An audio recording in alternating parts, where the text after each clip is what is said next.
Hello, everyone out there. Welcome, welcome. It's your high priestess, Kathy, Miss Kathy, and we are going to watch another Greek mythology video about Zeus and his lovers, which is kind of a sad story. So I hope you stay and watch that. After we get finished with watching the video, then we'll be doing the live tarot card readings after that. So I hope you stick around. The video is going to be about 20 minutes. Make sure you thumbs up this video, okay? And share the video if you can. I would appreciate it. And we can get started. So now I am going to get ready to share the screen. Oh, let me put my little comments in the chat here.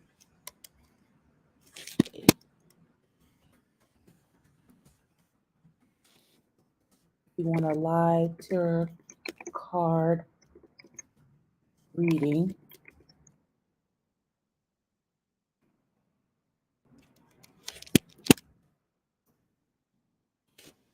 Let me know in the chat. It's $10 per 5 minutes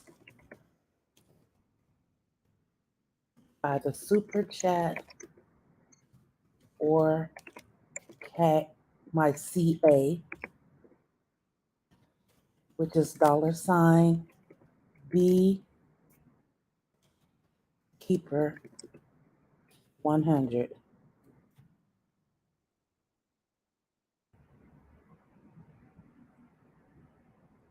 And let me go ahead and share this link to my Facebook group. I know that there were some people who wanted to get on tonight, so just bear with me while I do that. And I hope you all are having a great Saturday night.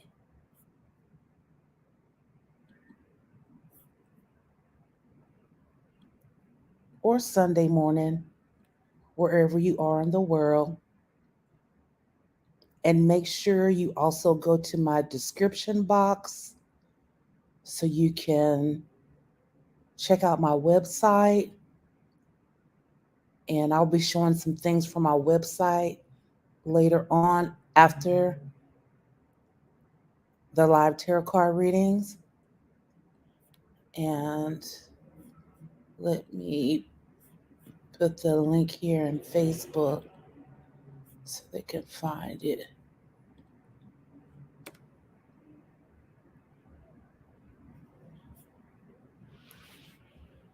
Okay.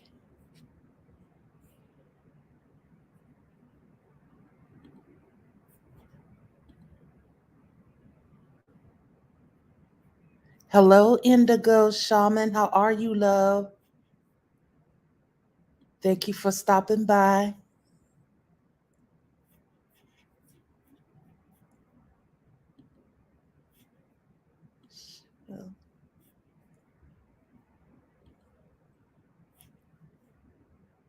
Okay, so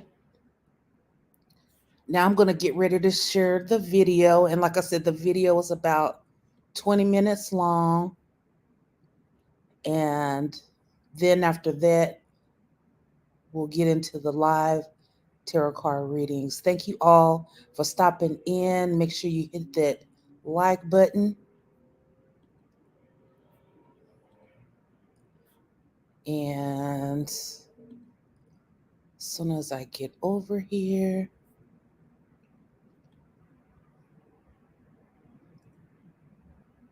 oh, that's not the one I wanted to share. Okay.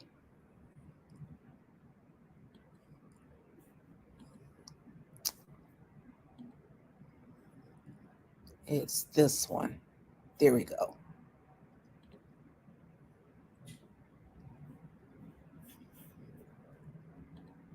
Okay.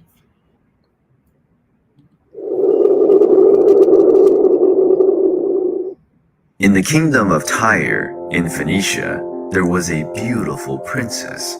Her name was Europa. She was the daughter of the king Agenor, a descendant of the highest noble Egyptian lineage. The king gave to his daughter a majestic dress. It had once been given to her mother, the nymph Libya, as a present from Poseidon, her lover. The young woman appeared splendorous whilst wearing the dress manufactured by the gods, so much so that her beauty drew the attention of Zeus in Olympus. During the night, the princess had an odd dream. Two divine women were fighting, one with Eastern traits while the other looked Western. The winner of the clash would be granted the possession of Europa. The Western woman won and approached Europa, saying, "Come with me. I'm going to take you to a distant land, where you will be handed to Zeus." Europa woke up frightened, but unsure if that was just a nightmare or a legit prophecy. By the morning, the princess decided to go for a walk with her friends in the edges of the kingdom. Filled with lust, Zeus spotted everything from high above, and he decided to act. He requested the help of his son Hermes, who steered the king's herd, getting it closer to the girls without drawing much attention. Zeus then became an extremely beautiful white bull. Okay. So for those of you who are watching, Zeus is something else. So let's carry on. And mixed himself with the herd. The young girls quickly noticed the magnificent animal and decided to approach him. The white bull appeared to be docile and gave off a sweet odor. Europa and her friends started to caress his soft loin and felt delighted with such a gorgeous bull. "Why don't we ride him? I will be the first," said Europa, already climbing onto the bull. Zeus slowly took the princess around the beach. The young girl was exhilarated with satisfaction. One of her friends said, "Now it's my turn. Let me ride him for a bit." Zeus trotted faster to distance himself from the other girls and headed towards the sea. The bull and the young girl entered the water. The animal splendidly swam and appeared to be capable of surfing the waves. Europa was thrilled with the experience, but suddenly she perceived that the bull was taking her to the open sea. Afraid, she clung herself to the animal, scared of ending up drowned. Both sailed through the blue sea for a long time. Night arrived, and the bull finally took the young girl to dry land, and then left her. The young girl was desperate, realizing that she did not have a clue where she was. The new day broke, and the poor girl was still alone, and feared that she would never be able to get home again. Europa, hopeless, considered taking her own life. And then Aphrodite, the goddess of love, appeared and said, "Do you remember me? I was in your dream, and I earned the right to possess such a young girl here in the West." Frightened, Europa only wanted to know the reason why she was there. "Don't be desperate. It was Zeus who kidnapped you. He will take care of you, and you will be the object of his love. With him, you will be honored with an illustrious offspring." Zeus appears and introduced him to the young girl. "I am Zeus." Hold on. Only Zeus would take somebody, well, trick somebody, take somebody, and just basically say, your whole life's over. I'm just going to do what I want to with you. It doesn't that sound like a man? Let's go. Lord of the Olympus, and the land you are standing on was mine since I was born. Its name is Crete. But from now on, this glorious island will belong to our offspring. From the union between Zeus and Europa, the brothers Rhadamanthus and Minos, the future king of Crete, were born. The name of Europa was immortalized, as now all the lands of that remote region received her name, which today is known as Europe. The goddess Hera, was looking for her husband Zeus, but could not find him anywhere in the Olympus. From the top of Olympus, the goddess looked at a black cloud, which was hovering over the Inichus, and she had no doubt whatsoever that that was the place where her husband was hidden. Zeus had descended to Earth to have yet another meeting with his lover, the prince. You know, I feel sorry for Hera, really, but Hera is something else too. Why, oh, why is it always the other woman that has to pay the price? Let's go. Princess Io. The young girl noticed that the goddess Hera was getting nearer and warned Zeus about it, who suddenly decided to turn the girl into a beautiful cow. Pretending that she did not notice her husband's trick, the goddess said, Zeus, what are you doing beside that cow? Turned her into a You cow. haven't. No, not by a mile, my lovely wife. I'm just admiring this stunning animal. Yes, indeed. It really is a splendorous cow. I want to have it. Without a way out, Zeus could not do anything, and so Hera could take the poor cow with her to the Olympus. When they arrived at the Olympus, the goddess called her lassie Argus, who was one of her 100-eyed creatures. The monster took the beautiful little cow to Egypt, hidden from everyone. There, he let her go, but remained vigilant at all times. Even when he was resting, Argos kept some of his eyes opened, watching the cow-shaped nymph. After noticing Io's disappearance, Zeus asked Hermes to find and kill the creature who had taken her. Hermes walked through every pasture, every field, and every swamp, looking for Zeus's missing cow. The subtle god finally found Argos, watching the nymph while she was grazing. The god decided to disguise himself as a shepherd and walked toward both of them, as if he did not want anything at all. Hermes approached them, playing the flute, and the melody pleased the creature. Come here, shepherd, and play more of that instrument for me. The god was playing the instrument and realized that the monster was getting more and more relaxed, and every one of his eyes began to close, but he still had a lot of them open. Argos asked about the story of the instrument, and the sagacious Hermes decided to tell the story as if he was saying a bedtime story. When the creature closed his last eye, Hermes hit him with his caduceus, which had the power to throw anyone into a deep sleep. The god unsheathed his sword and beheaded the monster. The nymph was free, but still had the shape of a cow. The goddess Hera, now aware of the death of her faithful servant, decided to honor him by putting each one of his eyes in the feathers of her royal peacock, and decided that the nymph could not go unpunished. She ordered the Erinyes, entities of vengeance, to torture her wherever she decided to go. From that day forward, the poor cow was plagued by a cloud of flies, which never gave her any moment of peace. Tired of the treatment brought. Oh, you know what? This is why I could never get with the Greek gods too much, because like this is just like over the top. Like he's so worried about Hera that he done took this young, beautiful girl's life and turned her into a cow to try to hide her from Hera, and done it just ruined her whole life. She's a freaking cow now. Oh God, that's By the flies, the cow tumbled down, and with her moo, begged the gods to put an end to her suffering. Zeus promised to Hera that he would never go after the princess again if she released Io from her punishment. So, Hera lifted the young princess's punishment, and Zeus gave her former shape back. The only cow-resembling trace was the white color of her skin. The people of Egypt, witnessing the transformation, started to worship the young girl as a divine figure. The princess was pregnant of Zeus and gave birth to Epiphus. Both reigned in Egypt for many years. Io started to be revered as the goddess Isis, and her son, Epiphus, was the god Apis, and founder of the great city of Memphis.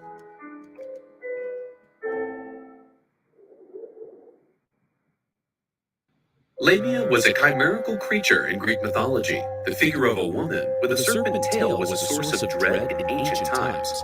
But Lamia was not always like that. She was once a beautiful queen, daughter of Poseidon, who reigned over the region of Libya. Her beauty was so staggering that it caught Zeus's attention. You know, Zeus,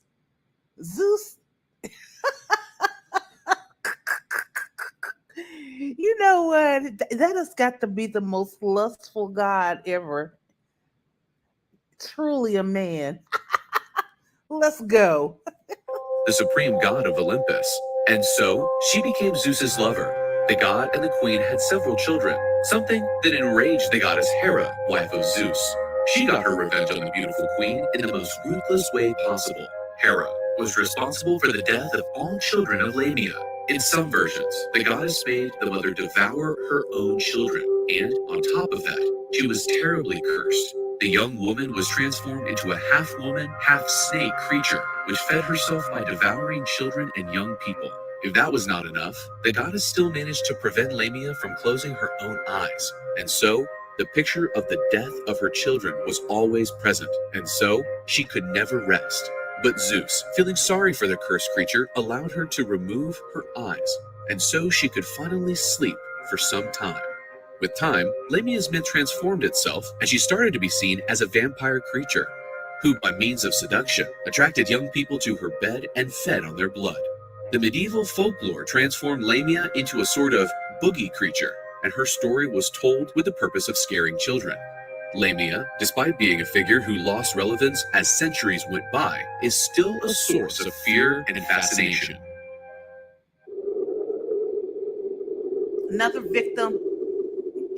Zeus, the universe's supreme god, was yet again having one of his affairs. This time, the target of his lust was Semele, the daughter of the king of Thebes. The god descended to the earth while hiding from his wife to sleep with Semele. Unlike his other affairs, Zeus appeared before his lover as a mortal being, but he never denied that he was an Olympian god. Semele had no reason whatsoever not to trust in this god, given that Keep it in your pants, Zeus. Keep it in your pants. only a god could provide so many nights of sublime pleasure. One day, when waking up, Semele feels the warmth left by the god on the sheets of her bed. He probably had left minutes before, the princess thought. With a bright smile of someone who really had a stellar night, Semele leaves her bed and calls her maid Baroi. The old maid appears and helps her mistress to get dressed, while she brags about her romantic adventure. But Semele never suspected that, actually, the old woman was the goddess Hera, disguised as her maid. The goddess sustains her wrath and, tired of being humiliated by Zeus, outlines a plan to punish the princess. The faux maid tries to question the real identity of Semele's lover. She declares that she perceives that the princess has a brief experience as a lover, and, because of that, she is overwhelmed by her boyfriend's talent, and that she should try avoid being impressed, since this talent can be found in any lover who happens to be more committed. The princess starts to question the situation a bit more, but nonetheless she still believes in her lover, but she asks for the help of her maid to sort out this doubt. The maid tells her that she has to make Zeus swear that he'll present himself as he really is. Semele considers this to be a really wonderful idea. So, at night, when her lover returns, Semele asks him something. My love, I have never asked you anything, but I would like to ask you one thing now. Ask whatever you want, because I swear by the river Styx that I will not deny anything to my love. I want to see the Supreme God like he really is, in all of his glory. Zeus feels appalled by his lover's request, but since he had sworn that he would give her anything that she asked for, he could not deny it. The great god showed himself in all his splendor in front of the young princess, who felt marveled right from the beginning with her lover's brightness. But the bright and the heat emanated by the god become stronger and stronger and start to burn the poor mortal being. Already in flames and feeling her death closer, the poor girl thinks, What a fool I was for allowing the damn handmaid to plant the seed of distrust in my heart. From Semele, only a pile of Hold on.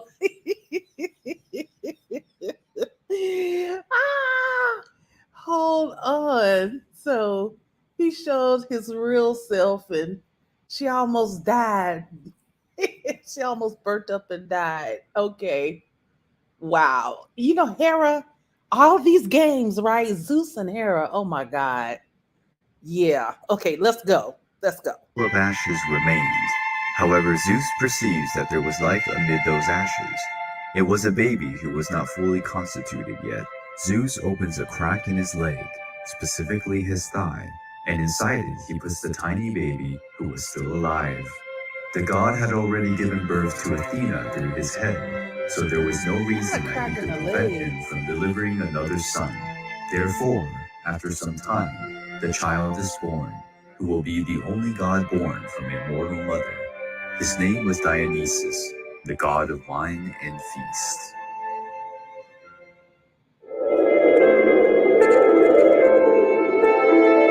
Tyndareus reigned over Sparta and owed his crown to Hercules, who had murdered his brother after his attempt to usurp the Spartan throne. The king of Sparta married a beautiful princess called Leda. She was so beautiful that she attracted the attention of Zeus, who started to desire the young queen. One day, Leda was refreshing herself at the banks of a stream when she spotted a beautiful swan doing ballet on the water. The girl was delighted with the creature's tremendous beauty, but suddenly, an eagle attacked the swan with its sharp claws. The beautiful bird dodged the attack, quickly moving towards the young queen who protected it. Leda found the bird's soft feathers amazing, but the naive princess didn't know that this beautiful swan was a bird-shaped Zeus. The great god, as a swan, mated with the young queen and laid his divine seed. After the bird's departure, Leda kept feeling lustful and looked for Tyndareus, her husband, and they both had a night of getting it on with the duck. She was getting it on with the duck. intense love. The queen was pregnant, and much to everyone's surprise, she hatched 2 eggs. One gave birth to Helen and Pollux, the children of Zeus, and from the other 2 emerged Castor and Clytemnestra, children of Tyndareus. Tyndareus made no distinction between the babies and raised all as his legitimate children. His descendants would leave their marks in Greek mythology. Clytemnestra would then marry Agamemnon, the greatest of all Greek kings. Castor and Pollux would be part of Jason's crew, who would search for the Golden Fleece. Helen, in turn, would eventually become the world's most beautiful woman, being wanted by almost every king in Greece, and her abduction would be the trigger for the start of the Trojan War. Next victim. After affirming his power, Zeus falls in love with Titaness Metis, the goddess of prudence and wisdom. She tried to circumvent the advances of Zeus using all the means she could. Given that she had the power of metamorphosis, the goddess was able to transform herself into several animals to lose the great god. But Metis would not be capable of escaping Zeus forever. The god grabs her and turns her into his wife. She quickly gets pregnant and certainly would give birth to a wonderful divinity. However, the Oracle of Gaia lets Zeus know that the goddess will give birth to 2 children. The first will be a girl that will match her father in strength and sapience. The second will be a boy that will be even stronger than his father and will take the power from him. Zeus dreads the possibility of facing the same fate of his father Titan Cronus, or of his grandfather the god Uranus, who were both dethroned by their sons, and, inspired by his father, Zeus asks to have Metis transformed into a drop of water, and so he swallows his pregnant wife, never giving her the chance to give birth. After swallowing his wife, Zeus starts to embody the gifts of goddess Metis. He is now a much more wise, fair, and less impulsive god. Time moves on and the powerful god starts to feel unbearable headaches. His head starts to grow in a frightening way. Zeus orders someone to open his head and remove the cause of such pain. Hephaestus, the god of the forges, uses an axe to open a fissure in the head of Zeus. From the god's hole in the head emerges Athena, with her armor and weapons, already a full-grown adult. Zeus is proud to give birth to such a remarkable creature who, because she had the intelligence of her mother, will become the goddess of wisdom. She will also be regarded as the goddess of defensive wars, and, therefore, the clashes against Ares, the god of war, would be inevitable. Metis stays in Zeus's stomach, and so the prophecy of the couple's second son would never be fulfilled. Athena will present herself as a valiant, pure, fair, and sapient goddess, and so she will be regarded as Zeus's favorite daughter, and many will deem her as the rightful heiress to Zeus.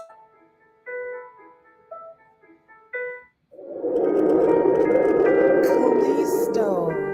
Callisto was a beautiful princess, daughter of Lycaon, the king of Arcadia. Her beauty spellbound both men and gods. Okay, so I want to just say, Callisto. There was a show that used to come on back in the day called Xena, the Warrior Princess, and she was always fighting against Callisto. Okay, so the character Callisto. So I actually named one of my cats Callisto after her. So I just had to share that with y'all. We'll carry on now.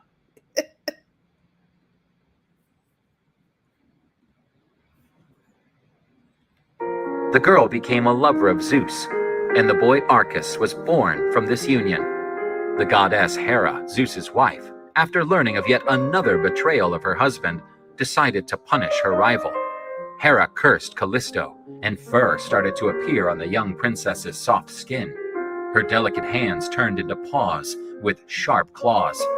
The princess tried to scream for help, but only a dreadful howl came out of her mouth. Callisto had been transformed into a great bear. The bear wandered through the forest.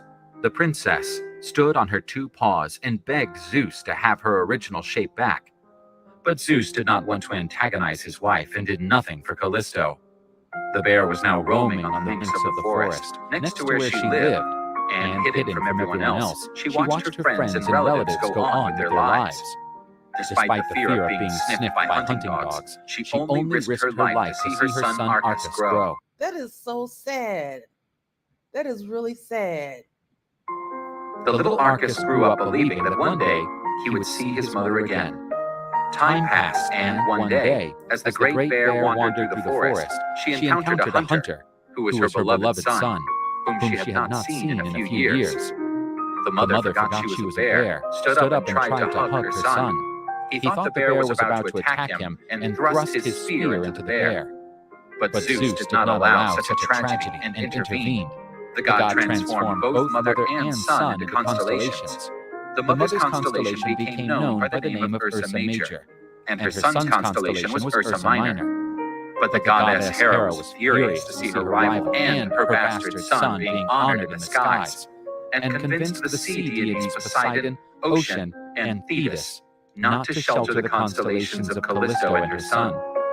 Therefore, the constellations of Ursa Major and Ursa Minor crossed the heavens throughout the night, without hiding in the sea waters for one single moment. Even then, Callisto's bliss would not diminish. Thus, she would spend eternity with her son.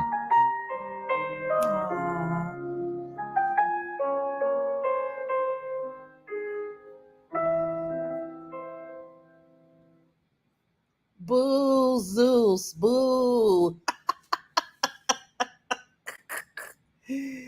Oh, Boost was a Zeus was a no good dog. Okay, he was a no good dog. So anyway, I hope you guys enjoyed the video. And for those of you who are here, I'm going to get ready to do the live tarot card reading. So if you are wanting a live tarot card reading tonight, please let me know in the chat, and I will get to you. And so, like I said, it's $10 per 5 minutes, a $10 donation per 5 minutes, and you can send the donation in the super chat, or you can send it to my Cash App, which is $Beekeeper100. If you scroll to the top of the chat section, it's in there. So I'm going to give some of you a little time to see if that's what you're, wanting to do. And while we wait, I will be playing some music from Spirit Tribe Awakening. Um, so I want to thank Infinite Waters for allowing me to use his music, and we can go from there. So, like I said, while we listen to the music, I'll let you guys, you ask your question and all that good stuff. Okay. So let me go over here and going to. Oh, and while I'm doing the readings, I will turn the music down and I'll turn the camera on so you guys can see the cards as well that I pull. Let's see.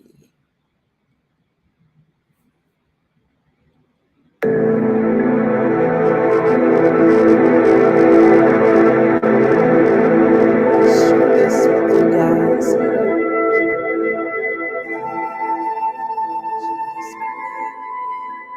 You are so very welcome, Indigo Shaman. I appreciate you coming here.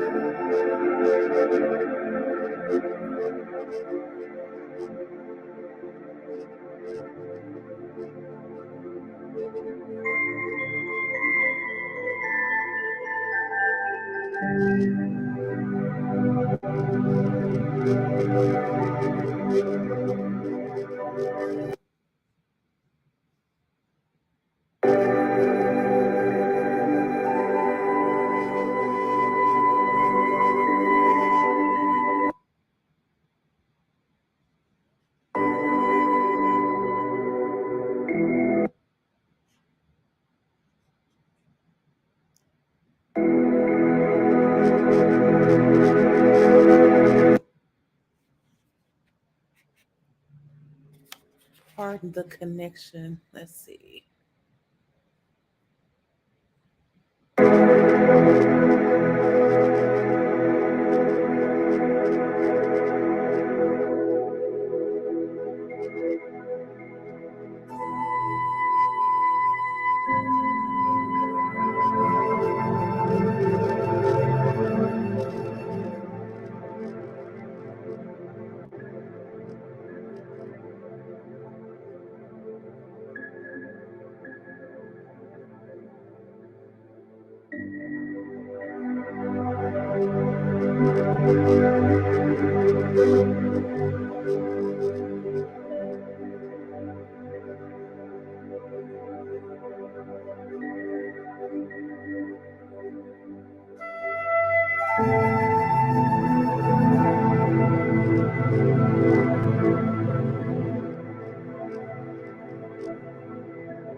Okay, you guys, and while we are waiting, I'm going to be online probably about 15 or 20 more minutes.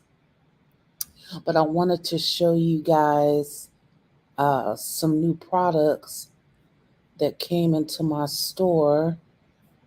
And when I first started getting into gems and crystals and things of that nature, I was really drawn to black tourmaline. And a friend of mine from the UK actually purchased some black tourmaline from me today. And so I was like, let me go on here and show my people what I have. And I have a little bit of everything. So here's my store. It's called Spiritual Supplies and Candles.com. Okay, let me see if I can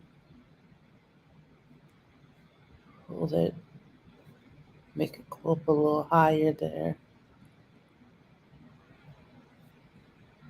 All right. So as you can see, I have bracelets. Uh, let me just push this up here. There we go. And my ads are look like they're in the way, but let me close that. Okay. Let's see. There we go. All right. So here I have the black tourmaline bracelet. Now this is called tourmaline black jampala. Okay, and so it'll tell you exactly what it is. Like if you click on view, not that, but okay. So this right here says recite mantras during your next meditation using this master healer black tourmaline jampala. Jampmala.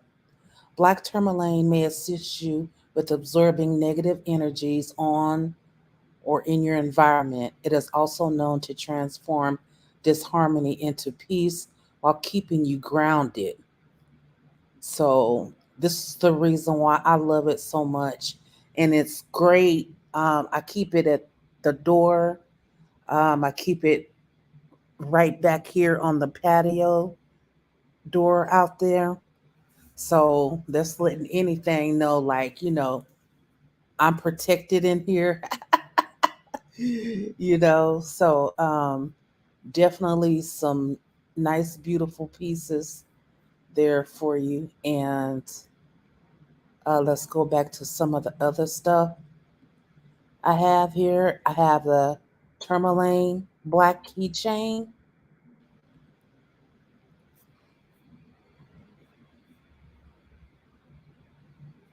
and just the tourmaline pieces. You can actually buy these and give these to friends, for protection. You could put it in your car. You can also put these in a mojo bag. And this is the tourmaline black warrior stone. Okay, and let's go back here. So this is the black tourmaline untumbled pendant.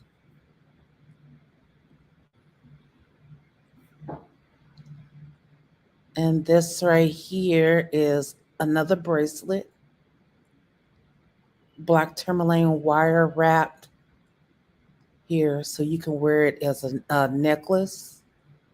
And I do have cords. If you see pieces like this one, they may not come with the cord, but I send cords out, because some people may not have a chain or something like that to put it on when they get it. So I always send out a free cord to you. Or if you happen to get something and you don't see a cord, you can just ask me for one and I'll give it to you for free with the piece that you ordered. So here's some more bracelets.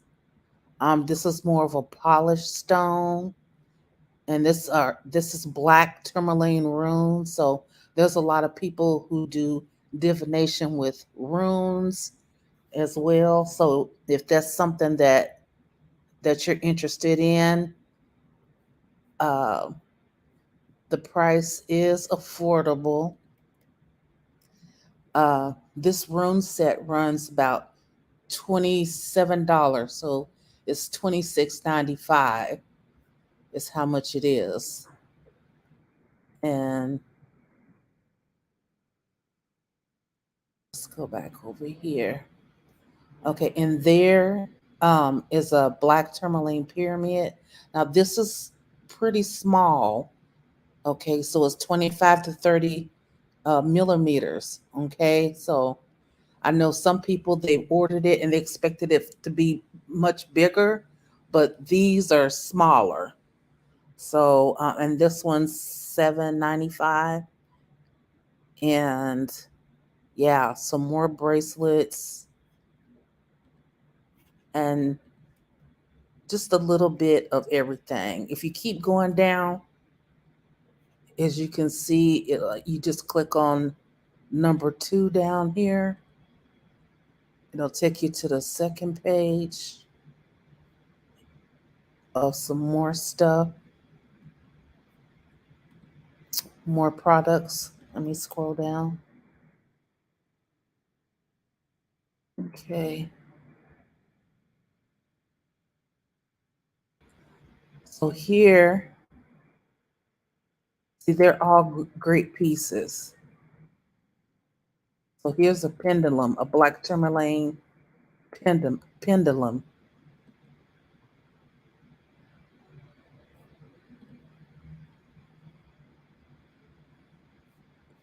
And this is a volumizer. That's $77. And these little signs come up here. These are like like if you order from my store, it'll say this is this such product was ordered, and it'll show like from different days, and it doesn't show like who ordered it. It just, shows like this was ordered, like from Texas, or this was ordered from New York City, you know, like so my friend he ordered some stuff from the UK. So whenever I ship his stuff out, it'll show, it should show up here pretty soon because he already bought it. So it'll show up here that, somebody purchased something from the UK.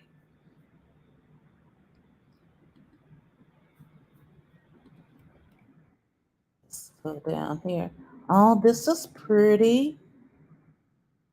Quartz with tourmaline obelisk. Oh, and look at this, a tourmaline gift box.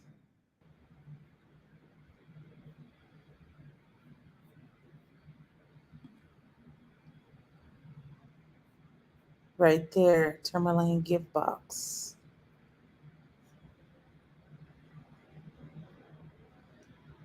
Tourmaline black flower, flower of life heart.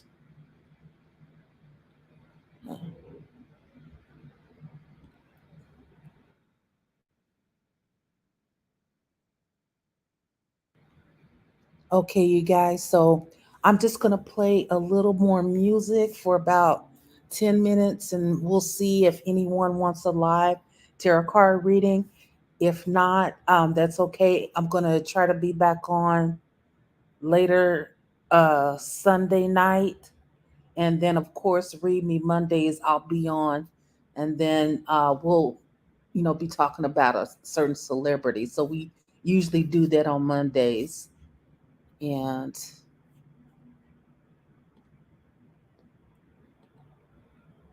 we're going to go back to the music here.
Hello, Kim.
Hello, Kim. I was just saying that I was going to stay on for a few more minutes if anybody was wanting to live tarot card reading.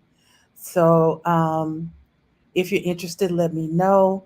If not, I do appreciate you coming by, and definitely make sure you check out the beginning of the show tonight, because we were talking about Zeus, another Greek mythology story, and uh, it was Zeus is a hoot. So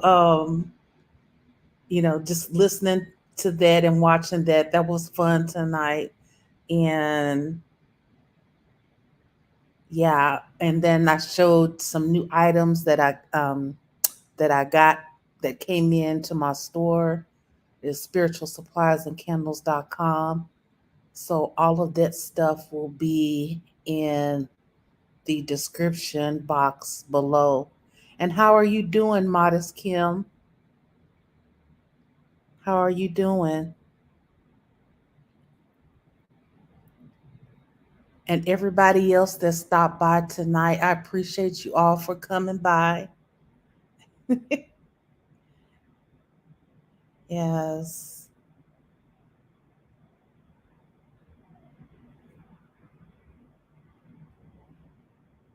Yes. So, I guess that's gonna do it for tonight then. And I will be back on tomorrow night.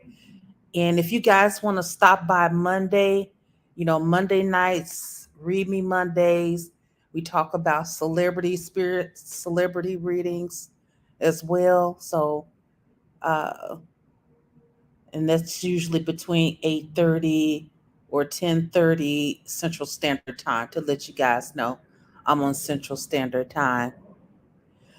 So with that being said, I appreciate all of y'all for coming out again. Take care. You guys be safe tonight, and I'll see you again soon, okay? Okay, bye-bye.